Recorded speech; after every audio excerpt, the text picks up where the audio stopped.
শরীফ উসমান হাদির উপরে যে নির্মম নৃশংসভাবে গুলি চালিয়ে হত্যা করা হয়েছে এবং শহীদ উসমান হাদির আজকে জানাজা হয়েছে এবং জানাজায় লাখ লাখ মানুষ অংশগ্রহণ করেছে।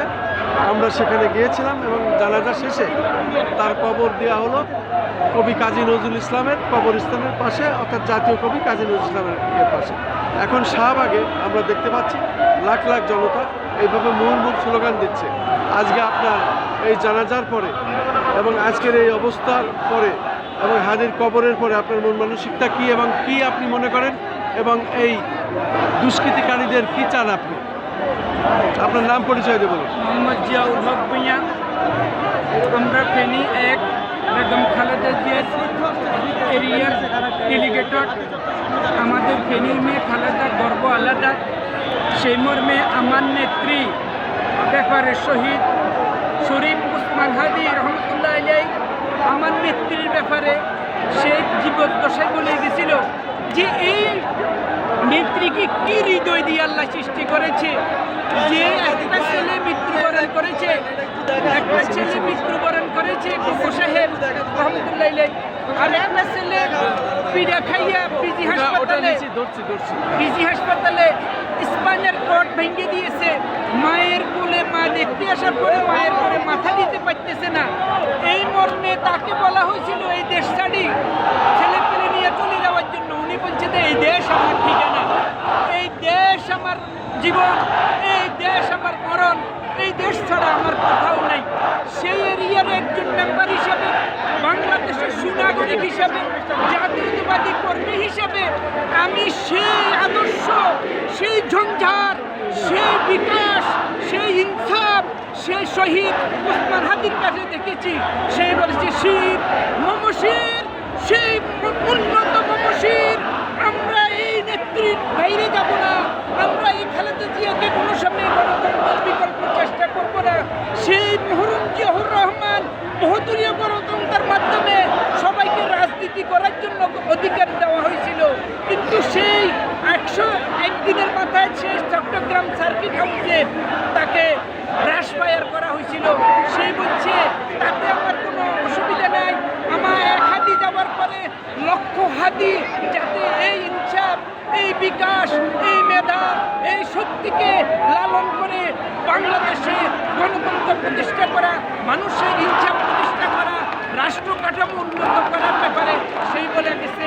এই ব্যাপারে আমার একটি বক্তব্য, আজকে সেই মানিক মিয়া এভিনিউতে লক্ষ লোক মানিক মিয়া এভিনিউতে দুটা মাঠে ভরপুর হয়ে গেছে এবং আমরা গেটে এইভাবে থাকি, বলছি ভাই আর জায়গা নাই, তারপরও পাবলিক বুঝতেছে না, চলে গেছে। আমি একজন মুসলমান হিসাবে মনে করি এত লক্ষ জনতার জানাজাতে আল্লাহর রহমত তার উপরে বসতে, তার রুহের মাগফিরাত কামনা করি, তাকে আল্লাহ শহীদি মর্যাদা দান করুক, বেহেশতে নসিব করো।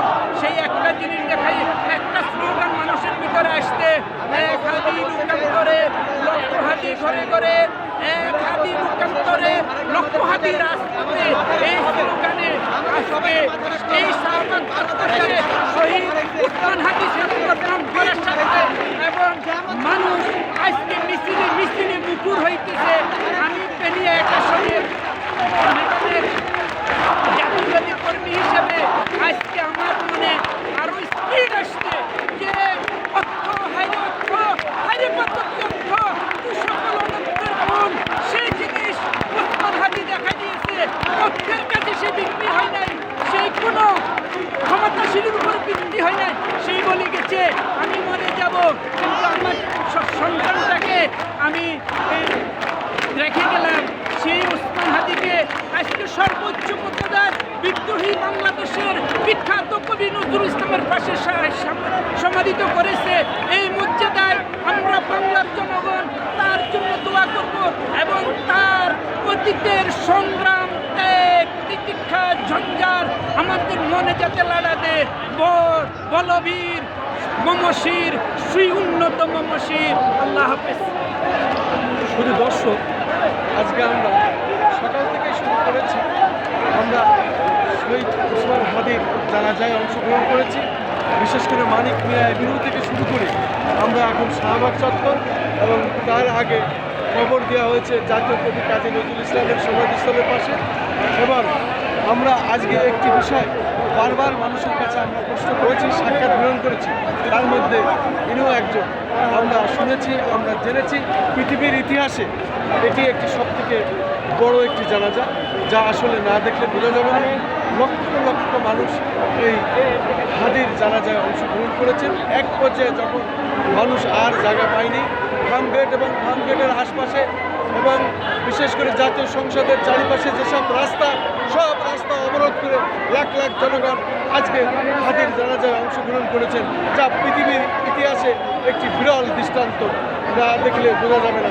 আমি খন্দকার মাসুদুজ্জামান, সকাল থেকে আমরা ধারাবাহিকভাবে এটা প্রচার করে যাচ্ছি। শাহবাগ থেকে আমি খন্দকার মাসুদুজ্জামান, আমাদের চ্যানেলগুলির পক্ষ থেকে আমরা এখনও কাজ করে যাচ্ছি। হয়তোবা রাত পর্যন্ত আমাদের থাকতে হবে। এখানেও আমরা লাখ লাখ লোকের অবস্থান